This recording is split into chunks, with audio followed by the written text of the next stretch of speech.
everyone, I am Rebecca from ChemKnits, and here we have some leftover fiber reactive dyes. Yes, the dyes might be in tulip tie-dye bottles, but they're not tulip brand dyes. They are DHarma procion fiber reactive dyes in what I believe is Raven, Royal Blue, Dragon's Heart, and Lemon Yellow. I used these for an experiment, and the dyes were mixed with about a quarter teaspoon of dye, and then I filled each of these bottles approximately half full. So I have about 30 to 50% of what I mixed left. Now, I didn't weigh the dye, so I don't know exactly how much there is.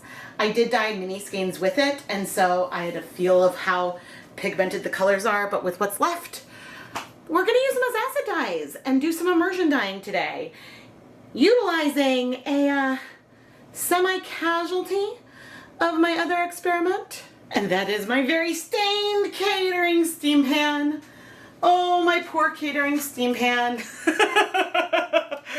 I've done a few projects in this, and I think it is having yarn with soda ash with the fiber reactive dyes that did it. Fiber reactive dyes are really fun and versatile. You can use fiber reactive dyes on cotton with soda ash, as I had mentioned, that also stained my pan, but you can also use fiber reactive dyes with vinegar on wool. When you're using your fiber reactive dyes with soda ash on cotton, you are forming a very permanent bond between the pigment and the fibers, one that you cannot disrupt with washing. But there will be a lot of rinsing to remove excess dye, and dye that has kind of been deactivated in the whole process. So it's very rare when you're using these as tie-dye type dyes that you would get your dyes to exhaust. But when you use fiber reactive dyes as acid dyes, they're gonna work just like any other acid dye we use. And in fact, there may be some pigments that are in DHarma's acid dye line that are also in their fiber reactive dye line.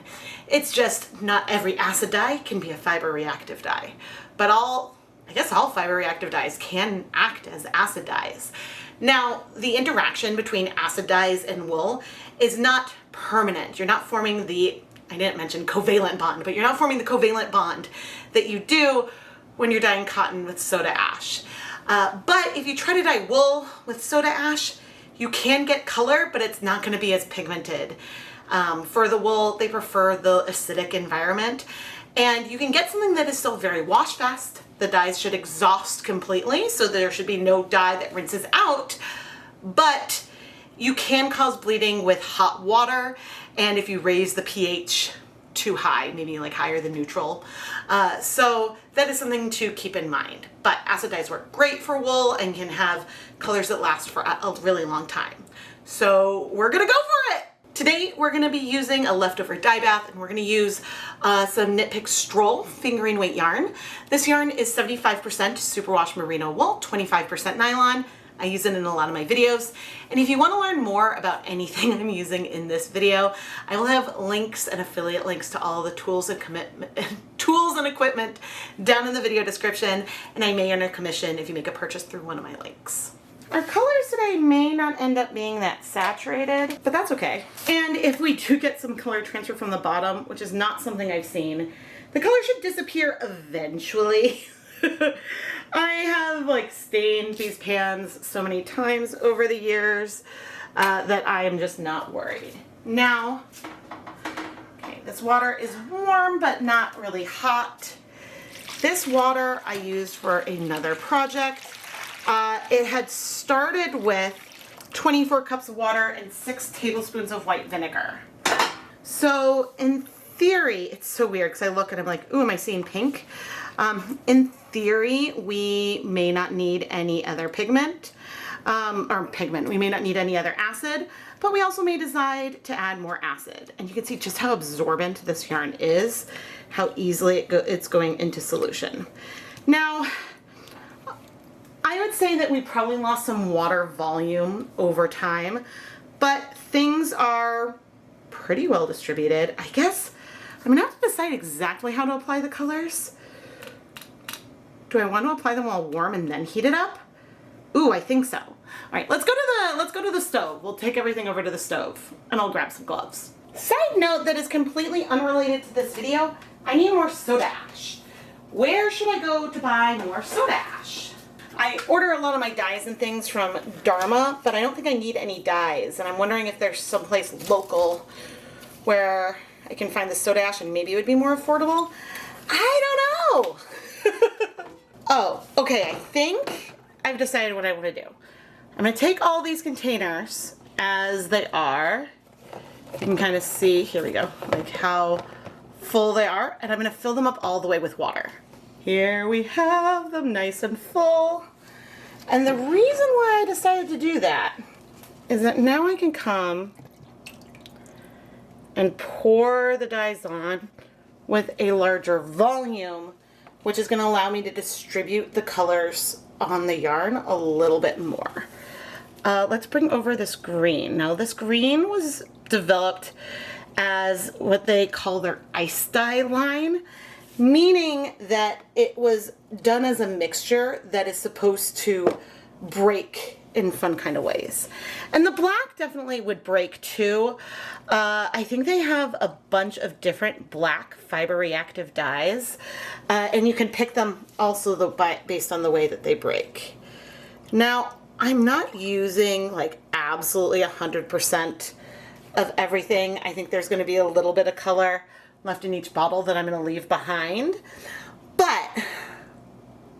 And our dye bath is not cold, it's a little warm. Let's let everything sit for 5 minutes and then come back and see what we want to do. So before and after 5 minutes, not a huge change. There is some change though. I just turned on the heat and I had a big debate with myself off screen. Should I move things, manipulate it? Should I not? And the one thing I can do, okay, we still have a lot of blue there. How about our black? There's pigment there. A little bit of green.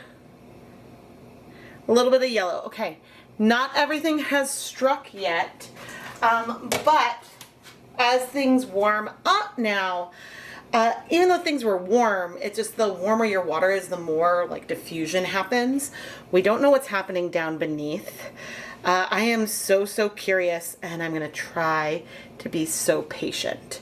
So like, I know the light, there's some reflection, but right here, you can see tendrils of color moving. Like that, what you're seeing is the dye in the water. Of course, is it not moving now? Let me move to a spot. I see the water. I see it moving back in there. Ah, okay, I found a better spot. Right here. Of course, there's like the glare. Where can I shift? There we go. Okay, let me try to block out the glare. But like right here, that dark spot is not dye that is settled on the yarn yet. It is dye that is starting to move. And it's hard to really show it very well, except in that brief time since we've been talking, and I'm going to move the light. Or maybe I'll move it like over here.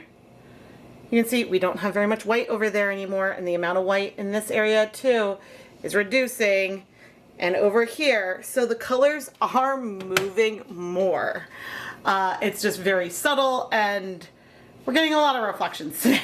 So anyway, I'm gonna set a timer for 30 minutes. And in that time, what I will do is I'll keep an eye on things. If we hit a rolling boil, I'll come and reduce the temperature. We could see colors move enough so that way we overtake the yellow. If you want to protect that yellow, you probably want a lower immersion or to dye things in stages so that way there's not a chance that dyes could move down. But this is so fun and I'm so excited. All right, I'll see y'all in like 29 and a half minutes. Oh, it's been 30 minutes. I'm gonna turn off the heat and we're actually gonna like move the yarn a bit for the first time. I still see some of those original colors that I didn't want on the bottom. But this yarn is looking pretty good. Oh man, I'm not flipping it over or anything yet. I do want to let it cool just a little bit more, so that way I can easily remove it. But Yeah, and normally I would be okay removing it now. I'd get my tongs and that wouldn't be an issue. But sometimes I'm in a hurry to reuse the dye bath for something else. Other times I may have a lot of yarn cooling off in various places in my kitchen, and so I may not have a good place to put it, so keeping it on the stove is the best choice. And I'm showing this mostly so that way you know you can remove the yarn right now. Normally I would remove the yarn right now, but circumstances are leading me to make a different kind of choice. And that's totally okay. A few hours later, let's remove and wash our yarn, but we can flip it over. Oh, look at that coverage on the other side. When you have the yarn floating and then you pour dyes on, they're gonna move more, but we still have some very clear yellow. I think keeping the yellow at one end can really help. Let's go wash it. Still using this broken bin, and I'm down to the end of this dish soap. But you know, just like I like to use leftover dyes, I like to use up the very last. It's probably more soap than I needed in there, but I have one more thing to wash today, so we can probably get the very last out there. How necessary is soap when you're washing your yarn? I don't think it's super necessary. I think that it can help if you're nervous that colors might bleed, because then you can rinse out and sometimes it'll help bind up extra color. But I see some blue that could be the dish soap, so we'll see what happens next. The thing with these fiber reactive dyes is that I don't have a very good feel for them yet. In the sense that I don't know what concentration they're soluble at, so I don't know much about making stock solutions of them. I don't know which ones are finickier to work with. I don't know which ones are the big bleeders of the bunch. Oh, but that looks clear, so that's great. So it's all going to be a learning process for me. Certainly we can have more black, but it's fun occasionally, there we go, we're in focus now, to play around with more random amounts of the dyes and just kind of see what happens. And I've been so nervous over fiber reactive dyes because I've been so nervous over tie-dye and staining things that, like, I really should just think of them as acid dyes, and then the tie-dye stuff's kind of a bonus. And then we get more colors, which, like, for an emerald green, this green is not as bright as the emerald green acid dye.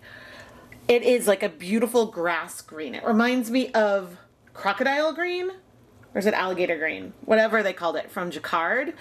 Sort of like a beautiful green, but it's got like a hair of brightness taken away. I like it. Of course, it's not emerald green. I forgot, it's dragon's heart. That's right.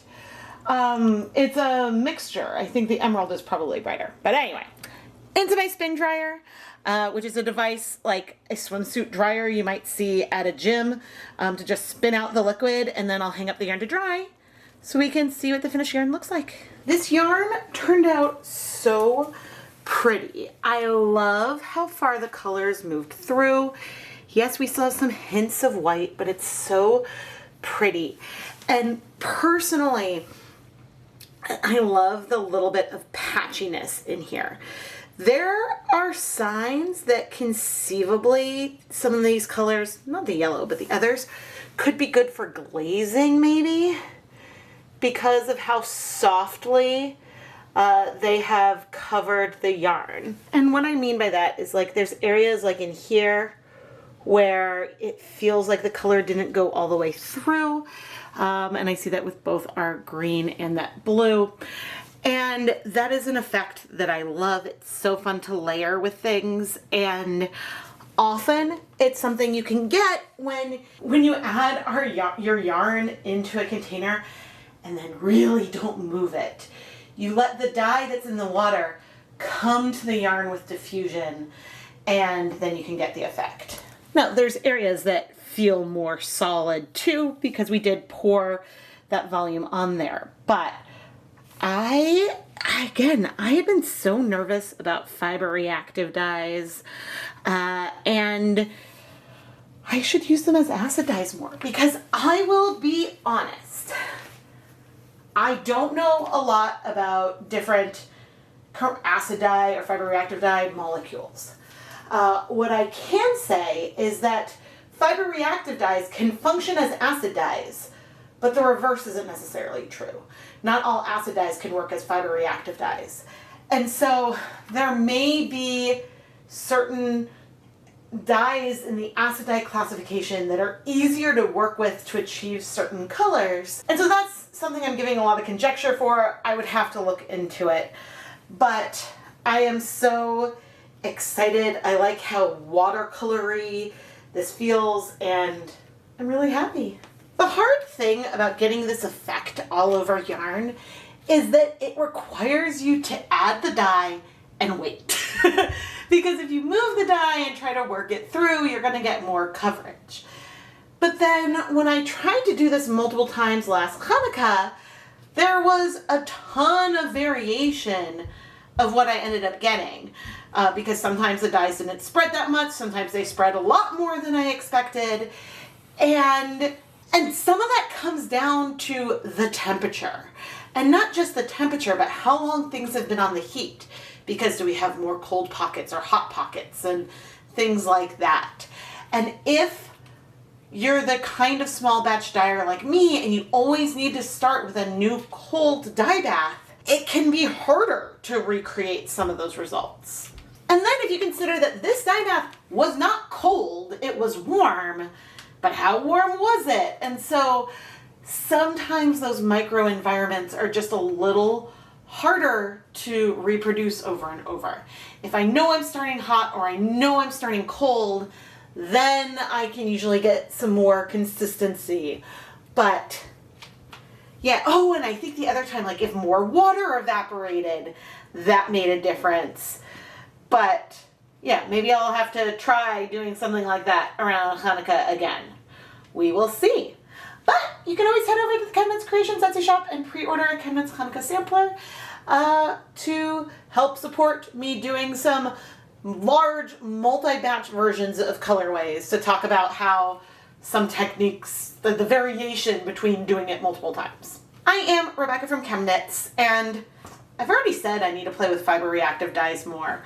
Part of the issue is that I have a very limited palette of colors, and until recently I didn't even have like a red. I just had I had like 2 purples, a black, a yellow, and a blue, I think were the colors that I had for a long time.